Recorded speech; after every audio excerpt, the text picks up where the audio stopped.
మాక్సిలోఫేషియల్ surgery అనేది ముఖము దవడలకి సంబంధించిన ఒక exclusive surgical speciality. So everything on face. ఇప్పుడు మేము ఫ్రాక్చర్స్ ట్రీట్ చేసినప్పుడు కంటి కింద ఎముకల ఫ్రాక్చర్స్ కూడా ట్రీట్ చేస్తూ ఉంటాం.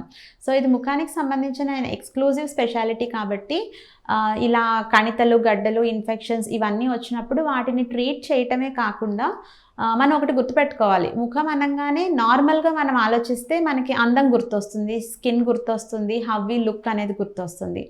కానీ ఏదైనా సమస్య మనకి ముఖం మీద వచ్చింది అంటే మనకి ఫస్ట్ అర్థమయ్యేది తినటం కష్టమవుతోంది అని.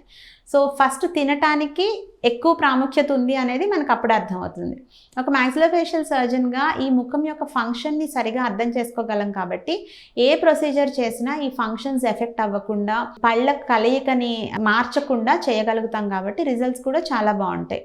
So anything on face like jaws కానీ, చిన్న చిన్న గడ్డలు కానీ, ఫ్రాక్చర్స్ కానీ, exclusive training in face and jaws ఉండటం వలన మాక్సిలోఫేషియల్ సర్జన్స్ దీన్ని చాలా చక్కగా ట్రీట్ చేయగలుగుతారు.